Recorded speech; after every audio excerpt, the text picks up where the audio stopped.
Just so you know, this show is about scary stuff. So don't say I didn't warn you guys. And remember, don't be scared.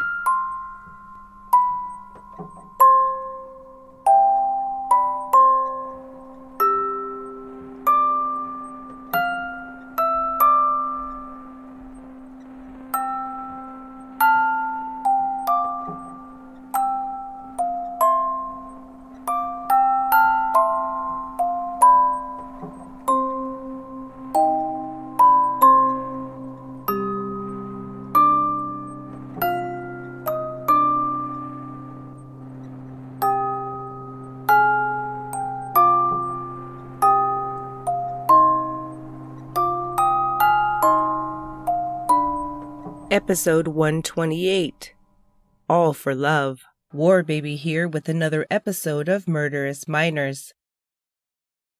What do you do with a pregnant 15-year-old whose parents are dead because she conspired to have them killed? This week on Murderous Minors, we look at how Solway, Tennessee officials handled such a situation following the June 2007 murders of Terrance McGhee and his 41-year-old wife Alisa, orchestrated by Terrance's daughter Amanda McGhee.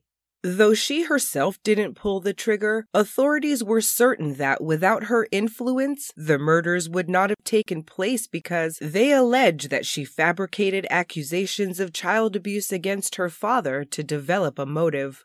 This episode does mention generic allegations of sexual abuse, so please be advised. By the time she was 15 years old, Amanda McGhee had a reputation for saying she was pregnant, and one name that came up often as to paternity was Andrew Bryan Mann, whom she called Andy, a 21-year-old man whom McGhee dated from May to June of 2007. Mann would later say that he thought McGhee was 17 when they began dating, and by the time he learned her real age, they were well into a serious relationship. According to McGhee herself, they were engaged after 2 weeks of knowing each other, and she said that the fact that he had a good job doing construction and had recently inherited a house made her feel like it would be very easy for them to start a family. The McGhee family lived on Jolly Lane in Solway, Tennessee, located between the more well-known cities of Oak Ridge and Knoxville, and Terrance and Alisa had been married for 3 years in June 2007, but had been together for about 7. Amanda McGhee's biological mother reportedly struggled with addiction and had no contact with her daughter since she was 4 years old, when she and Terrance split up. McGhee described being happy when her dad and 35-year-old Alisa Hackworth got together, and even remembered the events of the day they met when she was 8 years old.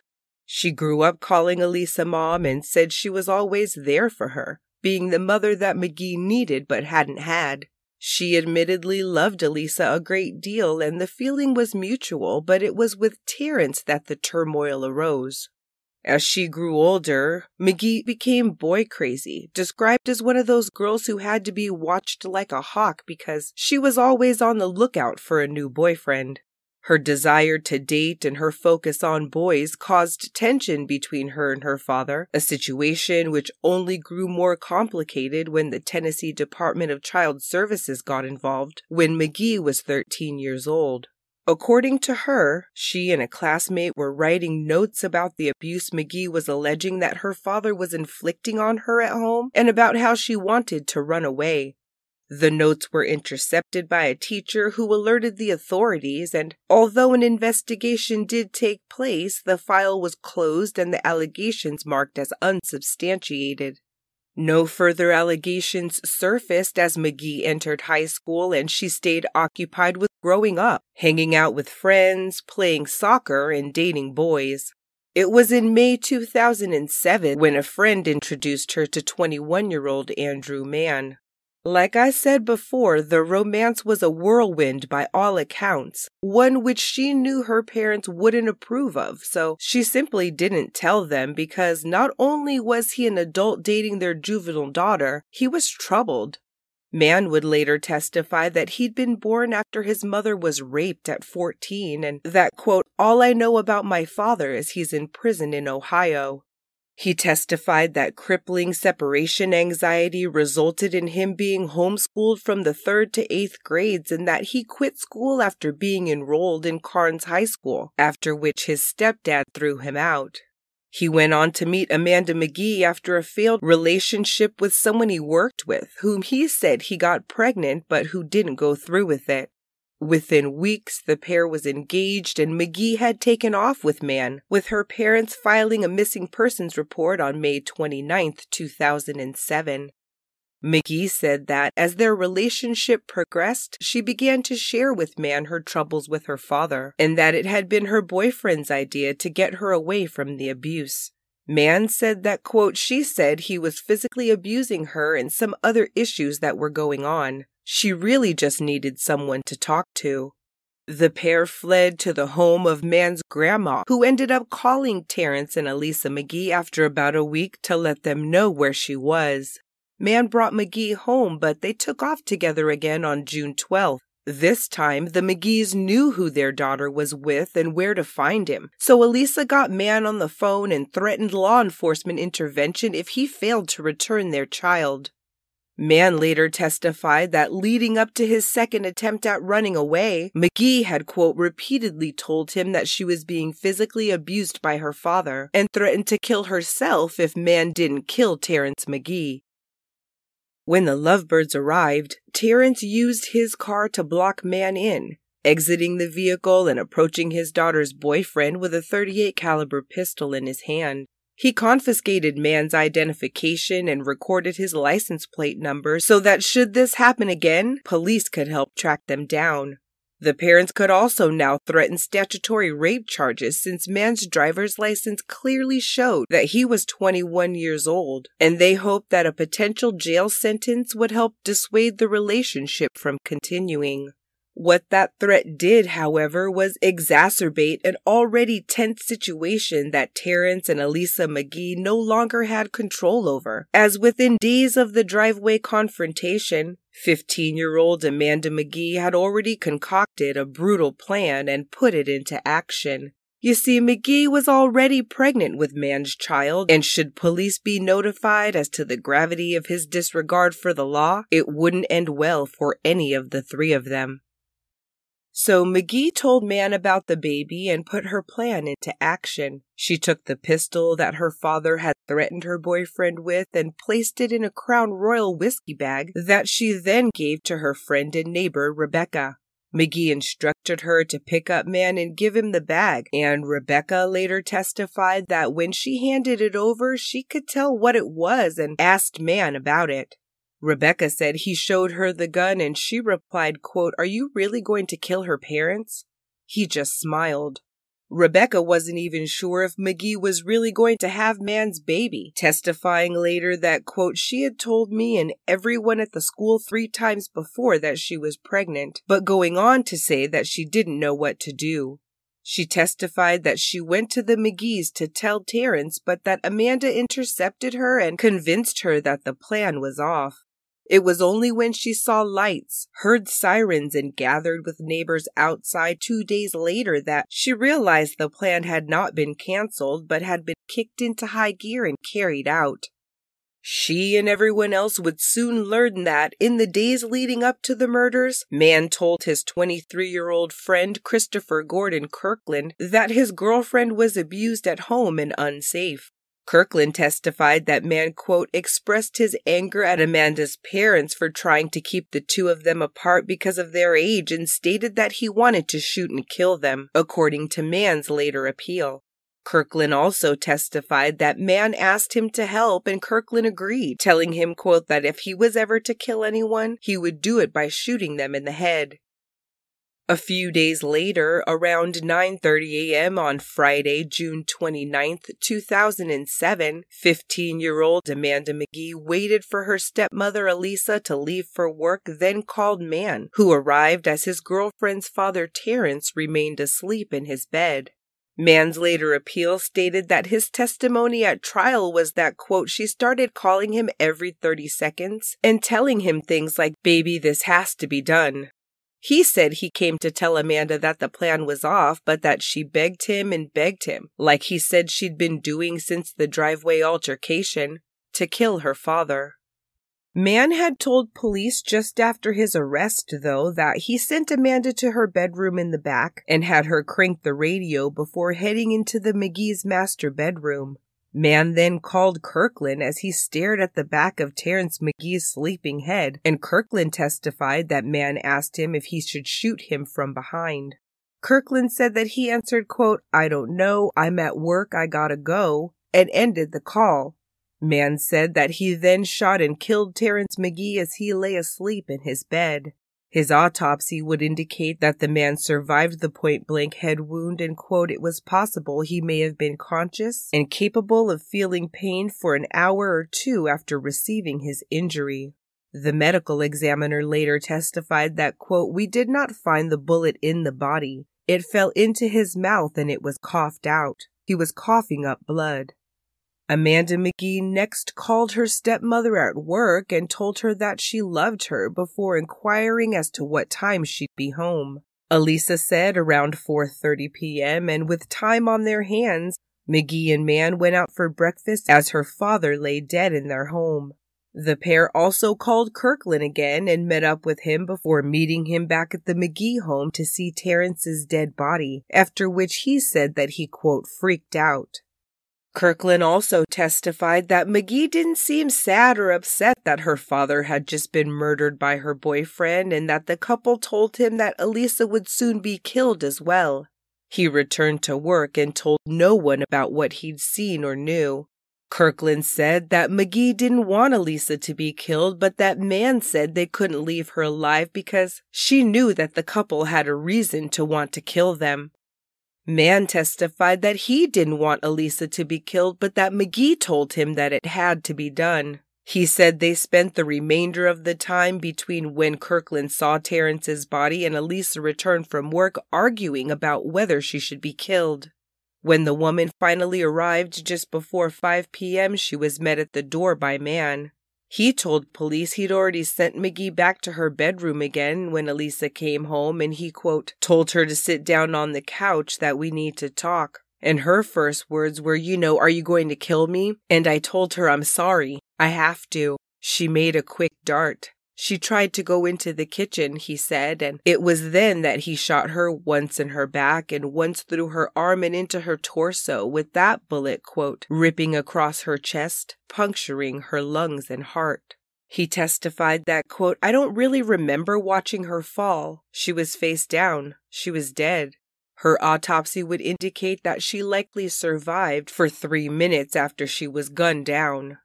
After Alisa had been shot to death, McGhee and Mann turned the air conditioner down and eventually took her debit card out to party with their friends, where Kirkland met up with them again. He testified that, quote, "they acted as if nothing had happened, and that Mann appeared to be controlling the situation." Kirkland also claimed that Mann wanted him to tamper with the bodies by covering them in bleach to postpone their discovery. Authorities would later find bleach near Alisa's body and Terrance's gun in Mann's car. Did you know that every plate is 25% cheaper than grocery shopping? That's right. Their quality ingredients come pre-portioned to help you save money and reduce food waste. Like that bag of spinach you throw out every week. Just look at it like this. One every plate meal costs about as much as 1 cup of coffee. You just get more bite for your buck. And Every Plate is America's best value meal kit with scrumptious dinners at a fraction of the cost of takeout. Before you know it, you'll be skipping the drive-thru and the grocery store and letting Every Plate plan, shop, and deliver everything you need to cook a delicious meal at a consistently low price. And now, you can get even more out of your Every Plate delivery with new extras to complement your weekly order, including fun extras like Vanilla Delight cheesecake, sweet kale salad, garlic bread, and protein bundles to take dinner to the next level. Not much of a cook? Not a problem. Every Plate recipes come together in just 6 simple steps and are done in about half an hour. And with 17 recipes to choose from that change every week, you can count on crowd-pleasing meals every single night. Now it's your turn. Try Every Plate for just $1.79 per meal by going to everyplate.com and entering code WARBABY179. That's $1.79 per meal by going to everyplate.com and entering code WARBABY179. Prior to meeting their friends that Friday night, Mann brought McGhee to another friend's house and asked if they could stay a few days. They stayed out that night partying, and the next day, Saturday, June 30th, 2007, the couple went for a ride on Mann's motorcycle and took Alisa McGhee's debit card to a local outlet mall, where they used it to purchase maternity clothing and items for their upcoming bundle of joy. On Sunday, July 1st, they went to church with their friend's family and began to prepare to have a cookout when police showed up at the house. Earlier that afternoon, the bodies of Terrance and Alisa McGhee had been discovered by members of Alisa's family, who were frantic when she couldn't be reached. The whole family was on baby watch because Alisa's sister was expecting twins at any moment, so they found it very alarming that they couldn't get a hold of her. A few relatives visited the house on Jolly Lane and could see Alisa lying face down on the kitchen floor, and she wasn't moving. Once inside, they discovered that Terrance had been shot to death as well and that his teenage daughter was missing. McGhee's friend Rebecca had wandered out of her house down the street once neighbors began to gather outside, and she soon approached police and told them everything she knew, including where the missing teen and her boyfriend could be found. They were taken into custody without incident, much to the surprise of their hosts, who hadn't sensed that anything was amiss. Amanda McGhee's brother told the local paper following her arrest that, quote, "She's 15 and things need to be forgiven because I can't grasp that she actually knew that this was going to happen." At first, Mann took the blame for the idea of murder, telling police in his videotaped interrogation that, quote, "It was more so me than it was her," before giving investigators a full rundown on the events leading up to the murders and the murders themselves. He didn't try to hide the fact that McGhee had been a full participant, even telling them where to find the murder weapon. When McGhee was interrogated, she was indignant at first until police told her that her boyfriend had told them everything there was to know about why and how her parents were murdered. McGhee then weepily told, quote, "the whole truth. It was going to come out one way or the other." She told investigators that they'd killed her parents so they could keep their baby and stay together. 21-year-old Andrew Mann was charged with 2 counts of first-degree murder and held on $2 million bail, looking at a potential sentence of life without the possibility of parole. His pregnant 15-year-old girlfriend, Amanda McGhee, was charged as a juvenile with 2 counts of delinquency by reason of murder, with the judge telling her that, quote, "because of the serious nature of these charges and because of the lack of custodians to go home to, we're going to hold you." The next day, McGhee wrote Mann a letter that began, quote, "I'm so sorry we got caught. I'm so sorry I made you do this. I don't regret it. I only regret getting caught. You have my word that if I get out by the time I turn 18, I will visit you." She ended with, quote, "I love you, Andrew Mann, forever and always." McGhee was not released by the time she turned 18, as she was waived to adult court in late February 2008. She was now also facing life without the possibility of parole, and her bond was set at $200,000. One psychiatrist for the defense testified that he suspected sexual abuse by the father, but the state quickly pointed out that any previous abuse claims had been shut down by DCS and the Knox County Sheriff's Office Child Investigation Team 4 years before the murder. He'd also diagnosed McGhee as suffering from bipolar disorder and stated that she needed inpatient treatment in a benign setting, a, quote, "environment that contains her, can hold her." The metaphor would be as a mother would hold a child. A prosecution psychiatrist from Vanderbilt University said that he'd seen McGhee over a 2-day span 3 months before, and that though she had a flair for dramatic descriptions, he contended that she suffered from PTSD. He said that she didn't talk about murdering her parents, but did talk about being sexually abused. By the time she'd had that hearing, the teen was visibly pregnant, and the judge determined that she would receive better care if she were to remain in juvenile detention until the start of her trial. Although she had relatives who cared about her predicament, none of them stood up and offered to become her guardian or the guardian of her child, and 2 weeks later, on March 14th, 2008, McGhee was transported to a hospital where she delivered a baby girl. The child was immediately placed in state custody and was later adopted by her foster parents. Regarding Mann and Kirkland, the friends had both been indicted months before the baby came in early October 2007. They had both been arrested on 2 counts of first-degree murder, but Kirkland's charges were reduced to accessory to murder after the fact a few weeks after Terry and Alisa had been murdered. No one was saying that he had helped carry out the plan, but they did accuse Kirkland of flat-out failing to save Alisa McGhee's life. Following his arrest, Kirkland's adopted father had taken to the press to try and describe the 23-year-old to explain why he had behaved the way he did. The boy had been 5 years old when Ron Kirkland married his mom, and they later sent him to Knoxville Baptist Christian, a private school, to keep him away from bad influences and out of special education. He'd been diagnosed with attention deficit disorder as a child and graduated at 19. The elder Kirkland told the Knoxville News-Sentinel prior to the murder charges being dropped that, quote, in a perfect world, he would have walked out of that house and called police.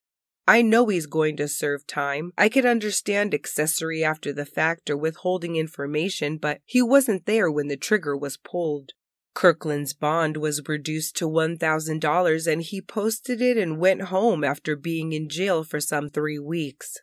Many close to the case got the impression that this reduced charge and release meant that he was going to cooperate with the prosecution and testify for the state, and as his friends' trial dates closed in, McGhee's defense attorney began to allege more and more terrible accusations of unproven sexual misconduct against Terrance McGhee. Andrew Mann went to trial first in early December 2008, where his friend Christopher Kirkland testified against him, but Amanda McGhee did not.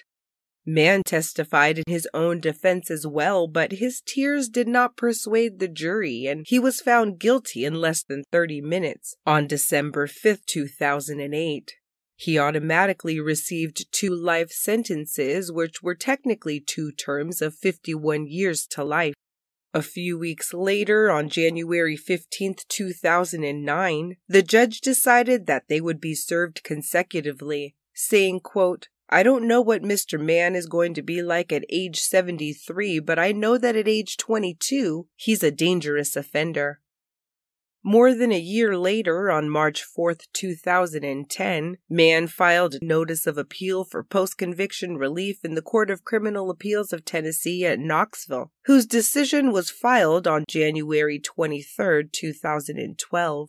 The appeal states that, quote, the defendant claims that this trial court erred by 1. Denying his motion to suppress, 2. Refusing to allow his expert witnesses to testify concerning this defendant's ability to premeditate. 3. Admitting photographs of the crime scene. 4. Excluding a report made in 2003 by his girlfriend to the Department of Child Services, claiming that she had been abused by one of the victims. And 5. Imposing consecutive life sentences on the grounds that he was a dangerous offender. Mann's conviction and sentence were upheld, with the decision reading, quote, after carefully reviewing the record and the arguments of the parties, we reject each of these claims and affirm the judgments of the trial court. The Tennessee Supreme Court declined to review the decision, and Mann filed a pro se petition seeking post-conviction relief, quote, claiming that the trial counsel was ineffective for advising the petitioner to testify at trial, according to the appeal. Their decision was filed on June 12, 2015, and the court decided that, quote, discerning no error, we affirm the judgment of the court, and with that, Mann's hopes of ever becoming paroled came to an end. After multiple delays, Amanda McGhee's murder trial was finally scheduled to begin, but she took a deal with the state and pled guilty to 2 counts of second-degree murder on July 20th, 2009. She received a total sentence of 45 years in prison, getting 20 years for the murder of her father and 25 years for the murder of her stepmother. McGhee will be 31 years old in 2022 and is currently housed at Deborah K. Johnson Rehabilitation Center in Nashville, Tennessee, with a sentence end date of June 30th, 2009. She can apply for parole after serving 85% of her sentence.